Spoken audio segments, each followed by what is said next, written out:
दिल्ली की एक सामान्य सुबह जिसमें एक लड़की अपने घर पर है, मम्मी पापा उसके जिम गए हुए हैं और उसी वक्त घर में एक शख्स दाखिल होता है। उस 22 साल की लड़की के साथ जबरदस्ती करता है और फिर चार्जर की तार से उस लड़की का गला घोट देता है और उसकी निर्मम हत्या कर देता है। और ये सब कुछ 1 घंटे के अंदर हो जाता है। उस इलाके पर लगे तमाम सीसीटीवी फुटेज खंगालने पर यह साफ दिखता है कि लड़का वारदात को अंजाम देकर मौके से टहलता हुआ निकलता चला जाता है। इस फुटेज में दिख रहा आरोपी आपको किसी शातिर आरोपी की तरह जाता हुआ नजर आ रहा है। दिल्ली पुलिस ने सीसीटीवी फुटेज को देख आरोपी की पहचान कर ली है और बता दें कि आरोपी उस घर का पुराना नौकर राहुल निकला है। दिल्ली पुलिस ने 15 टीम बनाई और पूरी दिल्ली समेत राजस्थान टीम रवाना हुई। आरोपी राजस्थान का रहने वाला है और उसका मोबाइल फोन ट्रेस कर लिया गया है। शाम होते होते दिल्ली पुलिस को उसका लोकेशन मिल गया और आरोपी राहुल एक ओयो होटल में गिरफ्तार कर लिया गया है। इस सर्वेंट को इन्होंने करीबन 1 साल पहले रखा था अपने ही ऑफिस में। एक जो इनका जूनियर है उसके रेफरेंस से नौकर की जरूरत, सर्वेंट की जरूरत, तो जैसे रेफरेंस से रखा जाता है इस तरीके से उन्होंने रखा था। तो 1.5 महीने पहले उसी रेफरेंस को बोला गया था कि आप इसको हटा दीजिए, क्योंकि इसकी बहुत सारी पैसा उधार मांगने की शिकायतें आई हैं।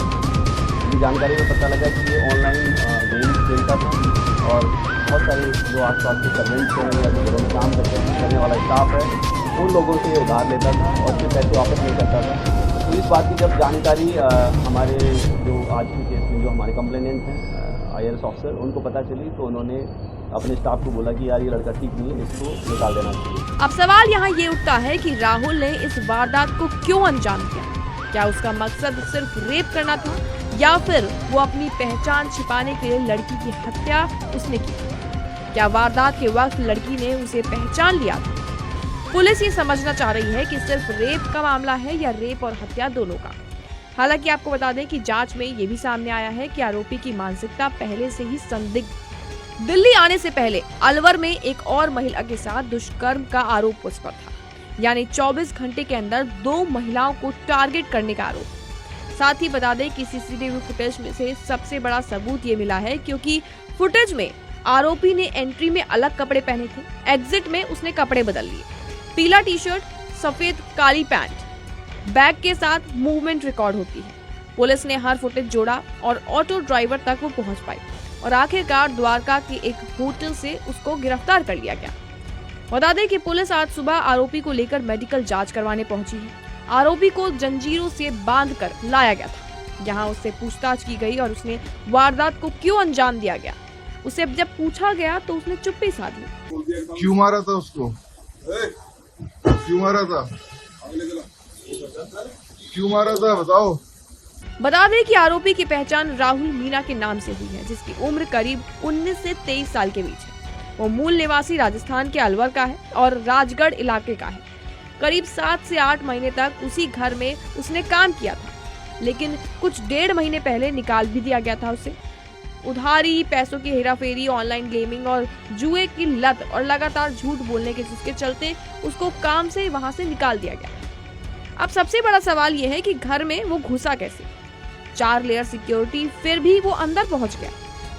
बता दें कि मिनट टू मिनट करके अगर हम आपको समझाते हैं तो सुबह करीब 6 बजे से 6:30 बजे लड़की के माता पिता जिम के लिए रवाना होते हैं।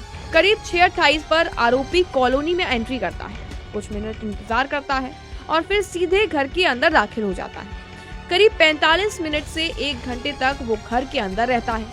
7:20 से 7:22 के आसपास वो बाहर निकलता है, लेकिन तब तक वो अपना काम कर चुका होता है। अब सवाल यह है कि घर के अंदर क्या हुआ था। तो बता दें, कुछ जांच के मुताबिक जैसे ही आरोपी ऊपर कमरे तक पहुंचता है, वहां IRS अधिकारी की 22 साल की युवती विरोध करती है। घर के अंदर बिखरा सामान इस बात का सबूत देता है कि उसने पूरी ताकत से खुद को बचाने की कोशिश की, लेकिन आरोपी पहले किसी भारी चीज से उस पर वार करता है, फिर मारपीट करता है और आखिर में वो मोबाइल चार्जिंग केबल से युवती का गला घोट देता है। जांच में यौन उत्पीड़न की आशंका भी जताई जा रही है। हालांकि इसकी पुष्टि अभी पोस्टमार्टम रिपोर्ट के बाद होगी, लेकिन शुरुआती हालात इस एंगल को पूरी तरह से खारिज भी नहीं करते। सबसे खौफनाक बात तो यह है कि हत्या के बाद आरोपी घबराता नहीं है, बल्कि करीब 1 घंटे तक घर के अंदर ही रहता है। अलमारी खंगालता है, करीब 2 से 2.5 लाख रुपए कैश लेता है, अपने खून लगे कपड़े और जूते बदल देता है और नॉर्मल तरीके से बाहर निकलता है, जैसे कि कुछ हुआ ही ना हो। क्योंकि बता दें कि वो जब घर में घुसा तो उसे गार्ड जानते थे, उसे एंट्री सिस्टम के बारे में सब पता था और सबसे अहम बात यह है कि उसे चाबी की लोकेशन पता थी। यानी अंदर का आदमी सबसे बड़ा खतरा यहाँ पर बना था। क्या लगता है आपको इस पूरी वारदात के बारे में? कमेंट सेक्शन में अपनी राय जरूर दें।